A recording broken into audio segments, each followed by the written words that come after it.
everyone, Assalamu alaikum, സസ്രേക്കാൽ നമസ്കാരം. നമ്മുടെ സെലീനാസ് കിച്ചണിലേക്ക് എല്ലാവർക്കും സ്വാഗതം. അപ്പോൾ ഒരു മൂന്നാം ഘട്ടമാണ് ഇന്ന് നമ്മുടെ ഓണത്തിൻ്റെ മൂന്നാം റെസിപ്പിയുമായിട്ടാണ് ഞാൻ വന്നിരിക്കുന്നത്. അതാണ് ഇഞ്ചിക്കറി. കണ്ടില്ലേ, നല്ല രുചികരമായ ഇഞ്ചിക്കറിയുമായിട്ട് ഞാൻ വന്നിരിക്കുന്ന എണ്ണ വരണ കണ്ടില്ല. അതിൻ്റെ അർത്ഥം എന്താണ്? ഇത് അടിപൊളിയാണ് കേട്ടോ. അപ്പോൾ നമ്മളുടെ റെസിപ്പിയിലോട്ട് കിടക്കണേ മുമ്പ് എനിക്ക് പറയാനുള്ള ഒരു കാര്യം എന്താണെന്ന് വെച്ചാൽ, നിങ്ങൾ ആദ്യമായിട്ടാണ് എൻ്റെ ചാനലിലോട്ട് വന്നിരിക്കുന്നത്, സബ്സ്ക്രൈബ് ചെയ്യാൻ മറക്കരുത്. പിന്നെ ബെല്ലൈക്കൺ കൂടി ഒന്ന് ക്ലിക്ക് ചെയ്തേക്കണം. പിന്നെ ഈ വീഡിയോ ലൈക്ക് ചെയ്യാനും മറക്കരുത്. അപ്പോൾ നമുക്ക് പെട്ടെന്ന് ഈ വീഡിയോയിലോട്ട് കിടക്കാം.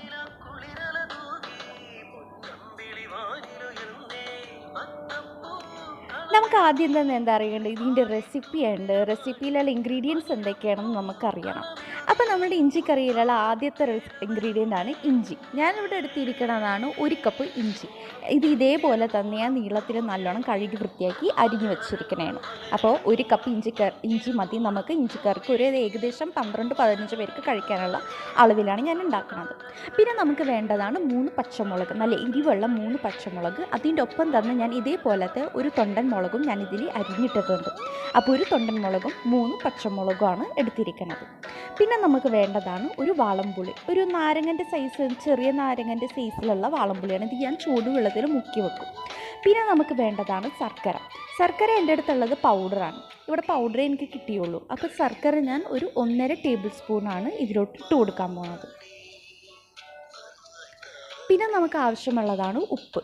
പിന്നെ നമുക്ക് വേണം മഞ്ഞൾപ്പൊടി ഒരു 1/4 ടീസ്പൂൺ. മുളക് പൊടി നമുക്ക് വേണം ഒരു 3 ടേബിൾ സ്പൂൺ. ഇത് എരിവുള്ള മുളക് പൊടിയല്ല, കശ്മീരി മുളക് പൊടിയാണ്. അപ്പോൾ കശ്മീരി മുളക് പൊടി 3 ടേബിൾ സ്പൂൺ. എരിവ് നമുക്ക് കിട്ടുന്നത് പച്ചമുളകിൽ നിന്നാണ്. പിന്നെ നമുക്ക് വേണം മല്ലിപ്പൊടി ഞാൻ എടുക്കാൻ പോണത് 2 ടീസ്പൂണാണ്. പിന്നെ നമുക്ക് താളിച്ചെടുക്കാനുള്ള വസ്തുക്കൾ, അത് വേണം കടുക് ഞാൻ എടുത്തിരിക്കുന്നത് 1 ടീസ്പൂൺ.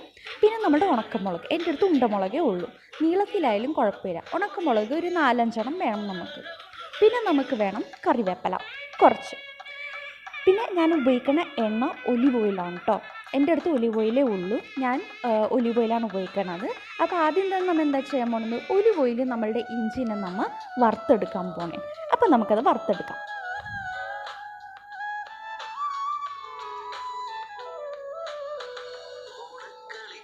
ഏകദേശം 1 മിനിറ്റ് കഴിഞ്ഞതിന് ശേഷം ഞാനത് നല്ലോണം ഒന്ന് വറുത്തെടുത്തു.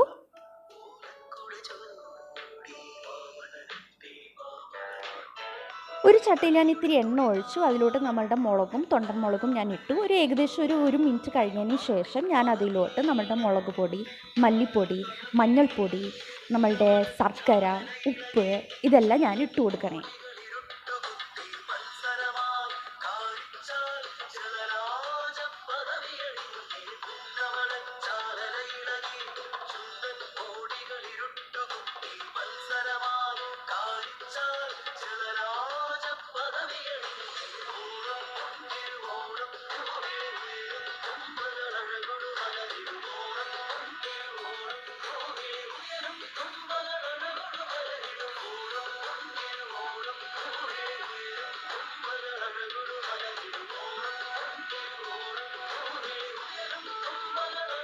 അപ്പോൾ ശ്രദ്ധിക്കേണ്ട കാര്യം എന്താണെന്ന് വെച്ചാൽ, നമ്മൾ ശർക്കര ഇടുന്നതിന് മുമ്പ് മുളക് പൊടി ഇട്ടതിന് ശേഷം നമ്മൾ അതിലോട്ട് നമ്മുടെ വാളംപുളി മുക്കി വെച്ച ചൂടുവെള്ളം അത് നല്ലോണം ഒന്ന് പിഴിഞ്ഞ് നമ്മൾ അതിലോട്ട് ഒഴിച്ചു കൊടുക്കണം.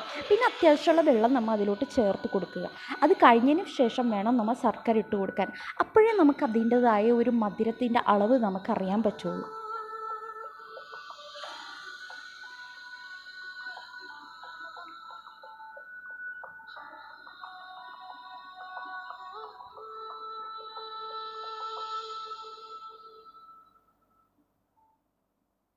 ഞാൻ ഇതിലോട്ട് ഇത്തിരി വെള്ളം ചേർത്ത് കൊടുത്തു. അതൊന്ന് ഇത്തിരി തിളച്ച് വന്നപ്പോഴേക്കും ഞാൻ അതിലോട്ട് നമ്മളുടെ വറുത്ത് വെച്ച ഇഞ്ചി ഞാൻ അതിലോട്ട് ഇട്ട് കൊടുത്തു. ഇനി അത് നല്ലോണം ഒന്ന് മിക്സ് ചെയ്ത്, ആ വെള്ളം കണ്ടില്ലേ, ആ വെള്ളമൊക്കെ ഒന്ന് ഇത്തിരി കുറുക്ക് പോലെ ആവണ വരെ നമുക്കതൊന്ന് ഇടയ്ക്കിടയ്ക്ക് മിക്സ് ചെയ്ത് കൊടുക്കാം. ഞാൻ മീഡിയം ഫ്ലെയിമിലാണ് കേട്ടോ വെച്ചിരിക്കുന്നത്. അതൊരു ഏകദേശം 1 മിനിറ്റ്, 1-2 മിനിറ്റ് എടുക്കും അത് നല്ലോണം ഒന്ന് കുറുകി വരാൻ വേണ്ടിയിട്ട്. അപ്പോൾ ഈ സമയത്ത് വേണം നിങ്ങൾ അതിൻ്റെ രുചി നോക്കിയിട്ട് ഉപ്പ് ചേർത്ത് കൊടുക്കാനായിട്ട്. കണ്ടില്ലേ, ഇതേപോലെ നല്ലോണം കുറുകി വരണം. അപ്പം നമ്മൾ ഈ സമയത്ത് എല്ലാം നമ്മൾ ചേർത്ത് കൊടുത്തു. നമ്മളുടെ മുളകും മല്ലിപ്പൊടിയും ശർക്കരയും ഉപ്പും വാളംപുളിയും ഒക്കെ കൊടുത്തു. ഇനി സ്റ്റവ് ഓഫാക്കി അടുത്തൊരു ചീനച്ചട്ടിയിൽ നമുക്ക് താളിച്ചെടുക്കാനുള്ള സാധനങ്ങൾ ഇട്ട് കൊടുക്കണേ.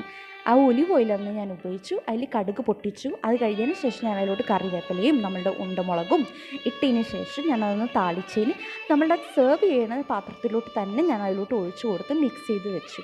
അത് അപ്പം തന്നെ നമ്മൾ സെർവ് ചെയ്യണമെന്ന് നിർബന്ധമില്ല, കുറച്ച് നേരം കഴിഞ്ഞിട്ട് സെർവ് ചെയ്താലും മതി. അപ്പോൾ നമ്മളുടെ ഇഞ്ചിക്കറി ഇവിടെ റെഡി ആയിട്ടുണ്ട് കേട്ടോ. ഓണത്തിൻ്റെ 3ാം റെസിപ്പിയാണ്. എല്ലാവർക്കും ഇഷ്ടപ്പെട്ടെന്ന് ഞാൻ വിശ്വസിക്കുന്നു. വളരെ എളുപ്പത്തിൽ തന്നെ ഉണ്ടാക്കിയെടുക്കാൻ പറ്റുന്നതാണ്. അധികം ബുദ്ധിമുട്ടോ ഒന്നും തന്നെ ഇല്ല. ഇത് ഏകദേശം 12-15 പേർക്ക് കഴിക്കാനുള്ള അളവിലാണ് ഞാൻ ഉണ്ടാക്കിയിരിക്കുന്നത്. ഇതങ്ങനെ കറിയെന്ന് പറഞ്ഞ് കഴിക്കണതല്ലല്ലോ. അപ്പോൾ എല്ലാവർക്കും ഈ റെസിപ്പി ഇഷ്ടപ്പെട്ടതെന്ന് ഞാൻ വിശ്വസിക്കുന്നു. ഈ റെസിപ്പി ഇഷ്ടപ്പെട്ടാൽ നിങ്ങൾ ഈ വീഡിയോ ലൈക്ക് ചെയ്യാൻ മറക്കരുത്. ആദ്യമായിട്ടാണ് എൻ്റെ ചാനൽ കാണുമെങ്കിൽ സബ്സ്ക്രൈബ് ചെയ്യാനും മറക്കരുത്. എല്ലാവരുടെയും സപ്പോർട്ട് എനിക്ക് ആവശ്യമുണ്ട് കേട്ടോ. പിന്നെ സെലീനാസ് കിച്ചണിൽ നിന്നും എല്ലാവർക്കും ഓണാശംസകൾ.